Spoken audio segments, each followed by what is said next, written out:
शक्तीपीठ महामार्ग विरोधात मंगळवारी कोल्हापुरात विराट मोर्चा। महामार्ग विरोधी संघर्ष समितीची पत्रकार बैठकीत माहिती। येत्या विधानसभेच्या पावसाळी अधिवेशनापूर्वी नागपूर ते गोवा शक्तीपीठ महामार्ग रद्द करण्यात येत असल्याची अधिसूचना राज्य शासनाने काढावी या मागणीसाठी येत्या मंगळवारी 18 जून रोजी कोल्हापुरात भव्य विराट मोर्चा काढण्यात येणार आहे।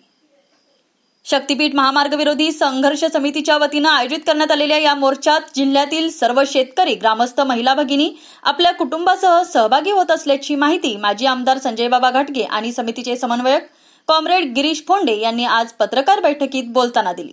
गोवा ते नागपूर हा 800 किलोमीटर लांबीचा प्रस्तावित शक्तीपीठ महामार्ग तब्बल 86,000 कोटी रुपये खर्चाचा असून केवळ कंत्राटदार, मंत्री, शासकीय अधिकारी यांचे खिसे भरण्यासाठी या महामार्गाचा घाट घालण्यात आल्याचा आरोप संजयबाबा घाटगे यांनी यावेळी बोलताना केला। या महामार्गाच्या भूसंपादनासाठी शेतकरी वर्गाच्या तब्बल 40,000 एकर जमिनी जाणार आहेत।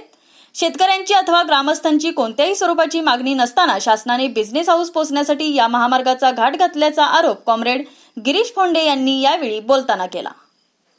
मंगळवारी या मोर्चाची सुरुवात दसरा चौकातून होणार आहे। दसरा चौकातून जिल्हाधिकारी कार्यालयावर हा विराट मोर्चा काढण्यात येणार आहे। जिल्ह्यातील सत्ताधारी पक्षाच्या माजी खासदारांनी मुख्यमंत्र्यांची भेट घेऊन त्यांना हा महामार्ग रद्द करण्याची अधिसूचना काढावी अशी मागणी केली आहे। न्यूजशाही ब्युरो, कोल्हापूर। कोल्हापूर जिल्हा व बातम्यांचा अचूक अंदाज घेण्यासाठी रोज पहा न्यूजशाही कोल्हापूर न्यूज। ताज्या व ठळक घडामोडी फक्त न्यूजशाही कोल्हापूरवरच।